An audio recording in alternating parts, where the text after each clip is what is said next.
যাদবপুর বিশ্ববিদ্যালয়ে আরও এক কুকীর্তির ছবি সামনে আসছে। জঘন্য নির্লজ্জ কুকীর্তি। কি সেটা? ইন্দ্রানুজ রায়, শহুরে নকশাল ইন্দ্রানুজ রায়ের নামে এবার যাদবপুর বিশ্ববিদ্যালয়ের ক্যাম্পাসের বিভিন্ন দেওয়াল ঝলমল করছে। কিভাবে না, তার নামে বন্দনা করা হচ্ছে। কারা করছে?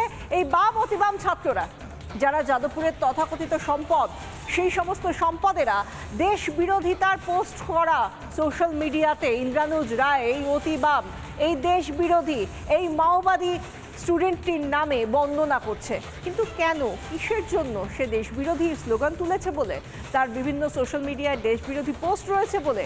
কাদের পোষা হচ্ছে জনগণের টাকায় যাদবপুর বিশ্ববিদ্যালয়?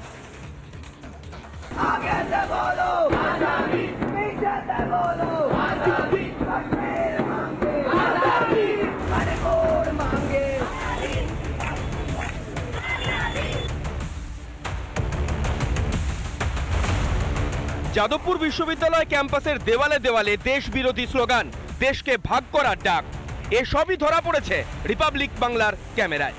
তাতে অবশ্য মাথা ব্যথা নেই বিশ্ববিদ্যালয় কর্তৃপক্ষের। এবার সেই বিশ্ববিদ্যালয়ে দেশদ্রোহী ইন্দ্রানুজের সমর্থনে দেওয়াল লিখন। অরবিন্দ ভবনের ঠিক উল্টো দিকে শহুরে নকশাল নেতাকে কুর্নিশ জানিয়ে লাল কালিতে দেওয়াল লিখন। দেশের খেয়ে দেশের পরে যারা দেশ বিরোধী চক্রান্ত করে তাদের জন্য দরদ অটুট যাদবপুরে।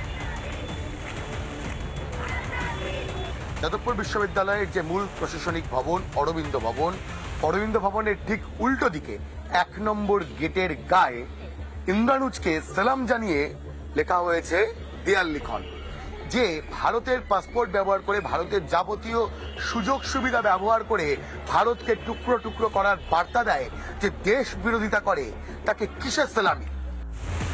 ক্যাম্পাসের শহুরে নকশালদের বাঁদরামি, অথচ সেসব নিয়ে ভাবার সময় কোথায় কর্তৃপক্ষের? বাম অতিবামের হুমকির সামনে এবারেও মাথা নত করেছে তারা।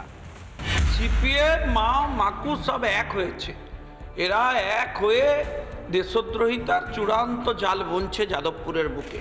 আমরা তীব্র প্রতিবাদ জানাচ্ছি। অবিলম্বে রাজ্য সরকারকে বলবো ইউএপিএ ব্যবস্থা করুন, ইউএপিএ চান। প্রতিনিয়ত এটাকে গুলিয়ে দেওয়ার চেষ্টা চলছে। কোথাও হয়তো অতিবামদেরকে বাম সমর্থন করছে, বা ইন্দ্রানুজদের যে অ্যাক্টিভিটিস, সেই অ্যাক্টিভিটিসকে বামরা সমর্থন করছে। আমরা ওদের অ্যাক্টিভিটিসের সঙ্গে কখনোই হয়তো একমত হতে পারবো না। যদি সেটা অন্যায় করে থাকে, রাষ্ট্র আছে, রাষ্ট্র তার ব্যবস্থা নেবে, সাংবিধানিকভাবে তাদের শাস্তির ব্যবস্থা হোক। কিন্তু পাশাপাশি এটাও হোক যে একজন ছাত্রকে যে শিক্ষামন্ত্রী গাড়ি চাপা দিয়ে যায়, সেই শিক্ষামন্ত্রীরও গ্রেপ্তার হোক, সেই শিক্ষামন্ত্রীরও শাস্তির ব্যবস্থা হোক। 70-এর দশকে যাদবপুর ক্যাম্পাসের মধ্যেই তৎকালীন উপাচার্য গোপাল চন্দ্র সেনকে খুন করেছিল নকশালরা। এখনো ক্যাম্পাস দাপিয়ে বেড়াচ্ছে তাদের উত্তরসূরিরাই, অথচ বিশ্ববিদ্যালয় কর্তৃপক্ষ নির্বিকার, রাজ্য সরকারও উদাসীন। বড় কোনো নাশকতার ঘটনা ঘটে গেলে তবেই কি ঘুম ভাঙবে রাজ্যের? রিপাবলিক বাংলা। নানা ধরনের কন্টেন্ট দেখার জন্য লাইক করুন, শেয়ার করুন আমাদের ফেসবুক পেজ, সাবস্ক্রাইব করুন আমাদের ইউটিউব চ্যানেল। পাশাপাশি অন্যান্য ব্রেকিং নিউজের জন্য অবশ্যই চোখ রাখুন রিপাবলিক বাংলায়।